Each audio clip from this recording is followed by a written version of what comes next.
I like working with die. I've got 2 die here. We play a lot of games at home. You want to just talk to this camera. Okay, and yeah, I grew up listening to punk, so I'm gonna call this die all right. I don't know the position that I'm gonna be shooting from. Obviously, from here I could shoot any position, so it works as a good training opportunity to know where the kinks in my chain are gonna be for you know, making a decision on the clock. So what I'm gonna do here, because we've got 6 numbers, is say, well, prone's not that interesting, so I'm gonna assign that a 1. Seated, we don't shoot from very much, so I'm gonna assign that a 2. Kneeling is gonna be 3, 4, and standing is gonna be 5, 6. I'm gonna roll the die, and then I'm gonna act, and I'm gonna shoot a target at 600 yards, because right now, we're not really assessing the shot placement as much as we're assessing the decision making and knowing how to execute what's required. So everything is broken down in a way that even in prone, I have to make some modifications, okay? So I'm gonna say, time starts now. I'm gonna roll my die. I got a 6. So I know that's gonna be standing.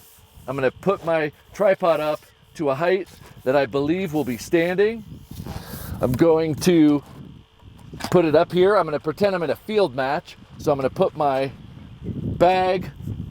I'm gonna confirm the distance. I know the distance, but I want to confirm it. 601.5 yards. I'm gonna drop things into my workspace.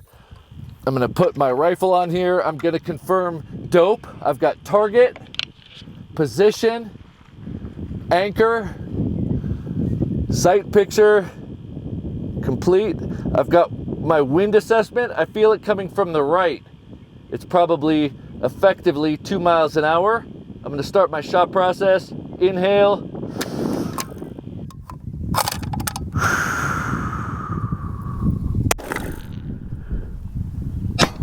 And I hit the target. I hit about 1/10 high. And I hit about maybe less than a 10th left of that line, which tells me that my wind hold should have been 3/10, which would suggest that the effective wind speed was 3 miles an hour full value. Now I have that information. I'm talking out loud because now I can execute a wind plan on subsequent targets, knowing that the effective wind is 3 o'clock, 3 miles an hour, and that should allow me to bring that shot back to center, and it should allow me more hits on target more effectively. Now that 1/10 in elevation, you know, obviously within my shooter bracket, I'm not going to worry too much about that elevation until I shoot another shot at another distance and know whether that was me or not. I don't really take that 1/10 other than the wind into consideration, because obviously there's a lot of input that the shooter has. I haven't been shooting very much. You know, we shot Monday, so you know, I've shot less than 20 rounds in 4 months. It could be me. I'm not worried about that. What I'm taking away from that is 3 miles an hour, effective distance. If you're following Riflekraft or you're doing my training, I would say that's 50% the distance, and I would run with it, for those of you that know what I'm talking about. Other assessments here is that I'm not used to this tripod. It's brand new. It's the new QDT, and I would get more comfortable making this standing position a little higher, but I don't like to do the shooter salsa.